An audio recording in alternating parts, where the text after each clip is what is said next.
There is a cardiologist at the University of Barcelona named Emilio Ros who has spent the better part of 2 decades asking one very specific question. He wanted to know what would happen to the hearts of elderly people if they simply added walnuts to their daily diet and kept them there, not for 8 weeks, not for 3 months, but for 2 full years. He designed one of the largest, longest, and most rigorous nut trials ever conducted. He followed 636 older adults across 2 continents, and what he found is the reason we are having this conversation today. Before I explain what he found, let me tell you about someone like the people in his study. Consider a man I will call Arthur, 72 years old, retired engineer, healthy by most measures, no heart attack on his record, blood pressure managed, cholesterol on the higher side of normal, but nothing his doctor was alarmed about. Arthur took his medications, went for his walks, and did not think much about walnuts. He certainly did not think that something this ordinary could be doing something measurable inside his arteries. He was wrong, and not in a small way. A quick note before we go further, because it matters. Everything here is general education, not medical advice. I am not your doctor, this is not a diagnosis, and nothing here should lead you to change a medication or a treatment on your own. If you have heart disease, high cholesterol, or any cardiovascular condition, please bring what you learn here to your own doctor and have that conversation with the professional who knows your full picture. What I do is explain what the research actually shows in plain language, so you can walk into that appointment with better questions. By the time this video ends, you are going to understand 5 separate things that walnuts do inside your cardiovascular system after 60, why 3 walnuts is a starting point and not a ceiling, what the research actually found in people, specifically your age, and the one thing about how you eat them that changes whether the benefit carries through or not. Let us start with what is actually happening inside your arteries right now, because that is the story that makes every benefit make sense. Here is the picture almost no one carries in their head clearly. The inside of every artery in your body is lined with a single delicate layer of cells called the endothelium. Think of it as the wallpaper of your blood vessels. When it is healthy, that wallpaper is smooth and supple. It releases a gas called nitric oxide that tells the artery walls to relax and widen when blood needs to move through. Blood flows cleanly, pressure stays down, clots do not stick. After 60, that wallpaper has been exposed to decades of everything: inflammation, oxidized cholesterol particles, blood pressure fluctuations, and the general wear of age. It begins to stiffen. It releases less nitric oxide. The vessels cannot relax the way they should, so blood pressure climbs. And because the surface is no longer perfectly smooth, the particles that were once harmless start to find places to lodge and begin building the deposits we call plaque. The earliest, most dangerous stage of heart disease is not a blockage. It is a wallpaper problem. The second thing happening is in your blood itself. Not all cholesterol particles are equally dangerous. The ones that matter most are not the total number, but the size and density. Small, dense LDL particles are the ones that slip through the endothelial wall most easily and start the buildup.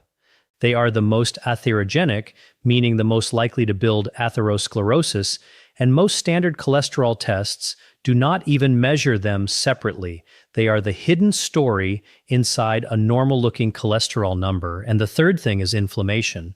The quiet, chronic, low-grade kind that does not make you feel sick, but slowly stiffens the vessel wall, oxidizes the cholesterol particles traveling through, and accelerates everything above.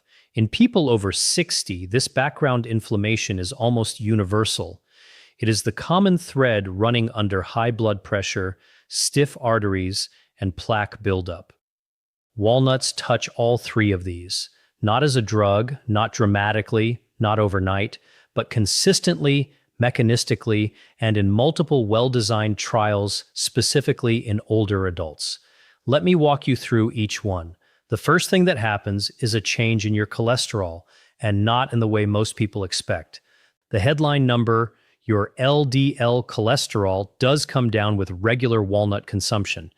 The landmark WAHA trial, published in the journal Circulation in 2021, was the largest and longest randomized nut trial ever conducted and the only one designed specifically for elderly individuals. 636 healthy older adults were randomized to either their usual diet or a diet supplemented with walnuts, roughly a handful a day, for 2 full years. The result after those 2 years was a meaningful reduction in LDL cholesterol, an average of 4.3 milligrams per deciliter, and a reduction in total cholesterol of 8.5 milligrams per deciliter. Now, you might hear 4.3 and think that sounds modest, and on its own it is, but the WAHA trial measured something else that standard cholesterol tests do not, and this is where the story gets more interesting. Total LDL particles went down by 4.3%, and most importantly, small, dense LDL particle number, the most atherogenic kind, dropped by 6.1%. Those small, dense particles are the ones that slip through the artery wall most easily. Reducing them is more meaningful for actual plaque risk than the same reduction in total LDL. Why does this happen? Walnuts are the only common nut with a significant amount of alpha-linolenic acid, a plant-based omega-3 fatty acid. This ALA appears to do 2 things. First, it changes the fatty acid composition of LDL particles themselves, making them less prone to oxidation. An oxidized LDL particle is dramatically more likely to lodge in the artery wall than an unoxidized one. Second, ALA appears to enhance the receptor-mediated clearance of LDL from the blood, meaning the liver pulls those particles out of circulation faster. Picture the ALA as both a protective coat on the cholesterol particles and a signal to the liver to clear them out before they have time to cause trouble. The second thing that happens is in the wallpaper itself, and this one is arguably more important than the cholesterol number. A randomized crossover trial published in Circulation followed hypercholesterolemic men and women through 2 dietary periods, one with walnuts and one without. At the end of each period, researchers used ultrasound to measure brachial artery vasodilation, which is the gold standard non-invasive measure of endothelial function. How well does your artery relax and widen when it is supposed to? The walnut diet produced a meaningful improvement in this measure compared with the Mediterranean diet alone. The endothelium was functioning better, and the researchers also measured vascular cell adhesion molecule 1, a protein that serves as a kind of biological Velcro on the artery wall, letting inflammatory cells and oxidized particles stick to it and start building damage. The walnut diet reduced this too. The mechanism runs through 2 of walnut's major compounds working together. The ALA omega-3 is an anti-inflammatory that reduces the signaling molecules that tell the endothelium to produce that adhesion protein in the first place. And the amino acid arginine, which walnuts contain in meaningful amounts, is a direct precursor to nitric oxide, the gas the endothelium releases to tell your blood vessels to relax. Feed the endothelium more arginine, and it has more raw material to make the chemical that keeps your arteries supple. Picture the walnut as delivering both the anti-rust treatment for the wallpaper surface and the fuel for the ventilation system that keeps the walls from tightening.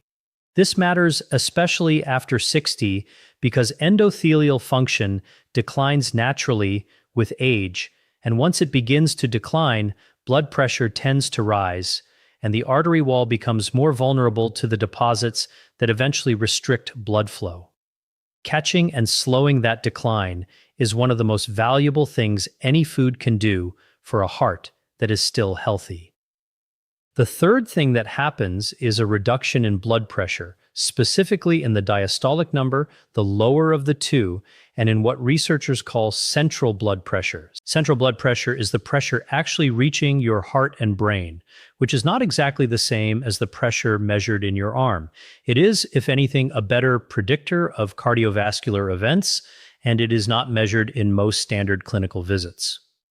A randomized controlled feeding trial published in the Journal of the American Heart Association replaced saturated fat in the diets of adults at cardiovascular risk with either walnuts or vegetable oils.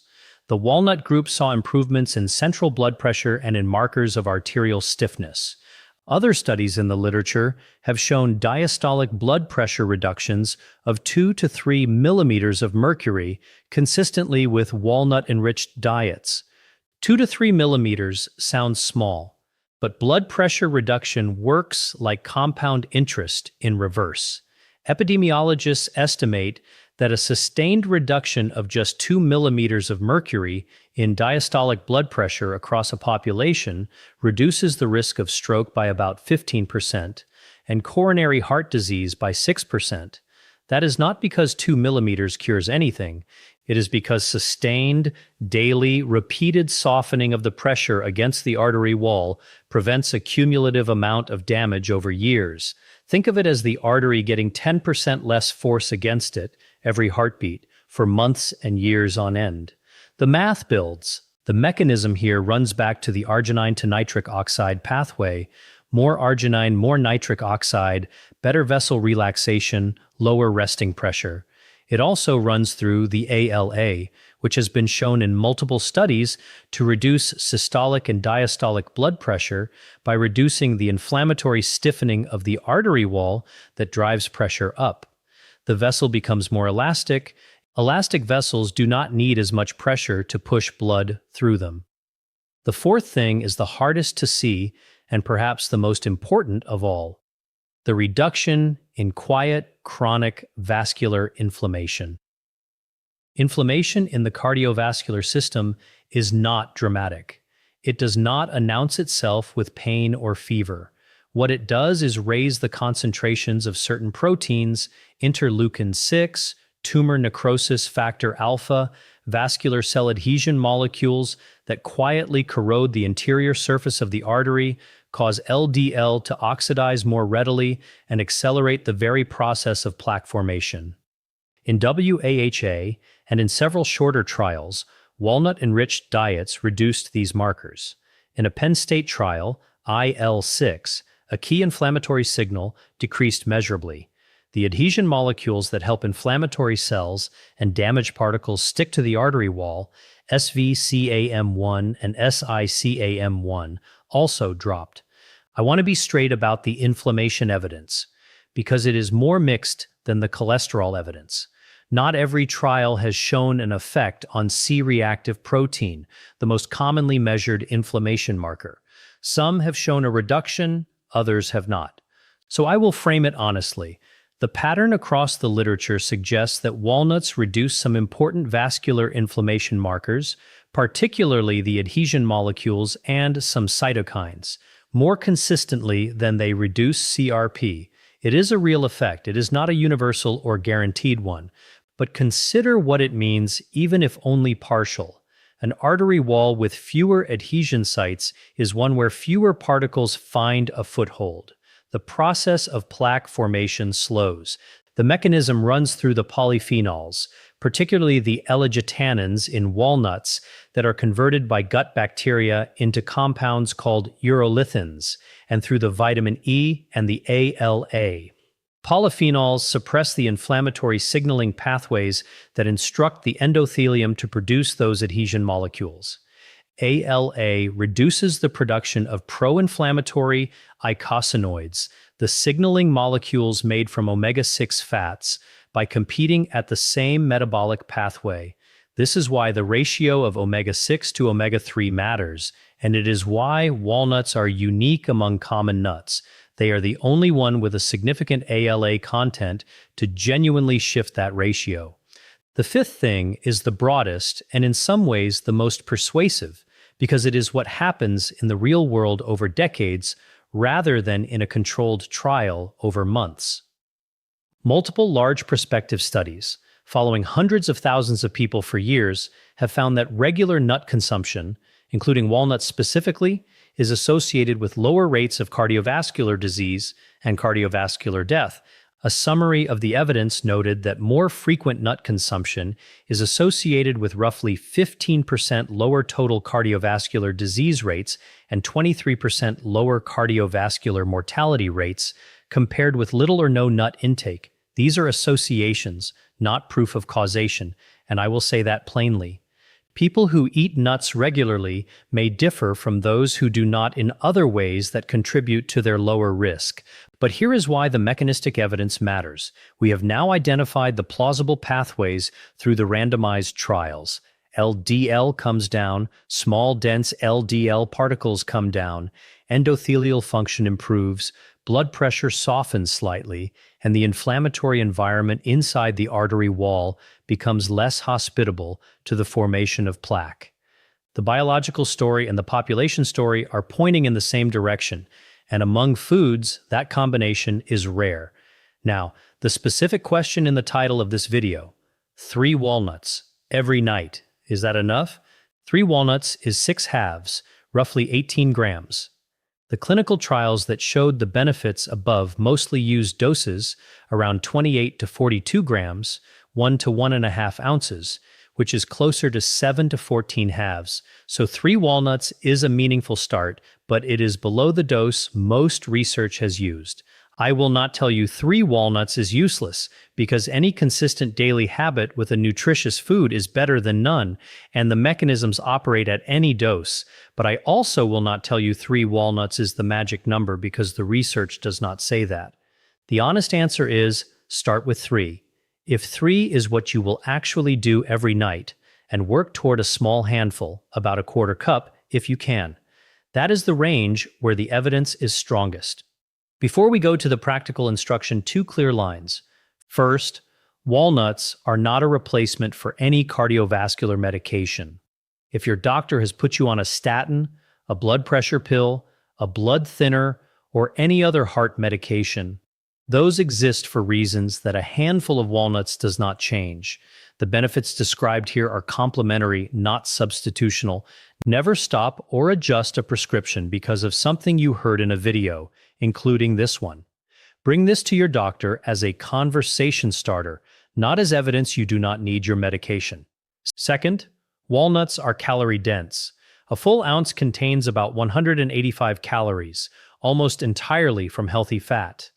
If you simply add a handful of walnuts on top of everything you currently eat without adjusting anything else, you may gain weight over time, and weight gain has its own cardiovascular effects that offset some of the benefit.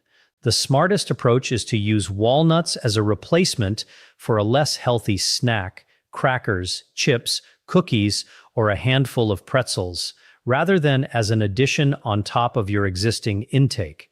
The WAHA trial's 2-year results showed that participants maintained stable body weight while eating walnuts daily, and that was because they naturally adjusted their other food intake slightly. Your body will tend to do this too, but it is worth being aware of. Let me bring Arthur back, the retired engineer from the beginning, because what Arthur's story looks like, in a picture like the one the research describes, is not dramatic. Nobody calls him with news of a miraculous transformation. His cardiologist does not announce that his arteries have reversed 20 years of wear. What happens is quieter and more cumulative. 12 weeks in, if his small, dense LDL particles were being measured, they would be edging down. His endothelium would be producing slightly more nitric oxide, and his arteries would be slightly more responsive to the demands of exertion. 6 months in, the adhesion molecules on his artery walls would be a little lower, making the interior of those vessels a slightly less welcoming surface for the particles that start plaque. 2 years in, his total LDL and his cholesterol profile would have shifted measurably, not dramatically but measurably, and the direction of those shifts would all be protective. No single measurement that would make a cardiologist jump out of their chair. A pattern that consistently moves every marker in the right direction every day for as long as the habit holds. He is still taking his medications. He is still going for his walks. He has not overhauled his diet. He has added one thing, eaten every evening after dinner, a habit so small it took less than 30 seconds to establish and essentially no willpower to maintain. And that is the point. The most valuable cardiovascular habits are not the dramatic ones. They are the ones you actually keep. So let me pull the 5 threads together. After 60, 3 things are happening simultaneously inside your arteries. The endothelium, the wallpaper, is losing function and producing less nitric oxide, so vessels stiffen and pressure climbs. LDL particles, especially the small dense ones, are becoming more numerous and more oxidized and finding it easier to breach the artery wall. And a quiet background inflammation is accelerating both of those processes, making the interior surface more adhesive and the particles more damaging. Walnuts address all 3 of those processes through a specific and well-understood set of mechanisms: ALA, omega-3, arginine, polyphenols, and vitamin E working on the vessel wall, the cholesterol particles, and the inflammatory environment simultaneously. The dose that the research has shown to be effective is roughly a small handful, about a quarter cup or 7 to 14 walnut halves per day. 3 walnuts every night is a genuine start. A full, small handful is where the benefits in the trials sit. And every night is the right timing, because consistency over months and years is what the research actually measured. The benefit is not acute and it is not immediate. It is cumulative, just like the damage it is meant to offset. Eat them plain, or lightly roasted without added oil, salt, or honey coating. The polyphenols and the ALA are delicate. Heavy roasting and added coatings reduce both and add things you do not need. Store them in the refrigerator or freezer, because the fats in walnuts can oxidize and go rancid at room temperature over time. And rancid fat is the opposite of what we are trying to do here. A fresh, slightly soft walnut has a clean, pleasant flavor. A stale one has a bitter, sharp edge. If yours taste bitter, replace them. And one more time, plainly, this is education, not a prescription. Your doctor, who knows your medications, your history, and your actual cardiac risk, is the right person to say whether and how walnuts fit your specific situation. Bring this to them. Use it to start a conversation about your diet and your heart. That conversation is worth more than any single food. Here is the thread worth pulling next. We have spent this entire video on what walnuts do for the inside of your arteries, but there is a companion question that almost nobody asks, and the answer to it surprised even the researchers who found it. The WAHA trial did not just measure cholesterol and blood pressure, it also tracked what was happening to the participants' brains. And what they found in the cognitive data, specifically in one subgroup of older adults, is the kind of result that shifts how you think about what you eat at night and why. That is the next conversation, and it connects everything we covered today to something that may matter even more than your heart. Take good care of yourself. You are genuinely worth the effort it takes.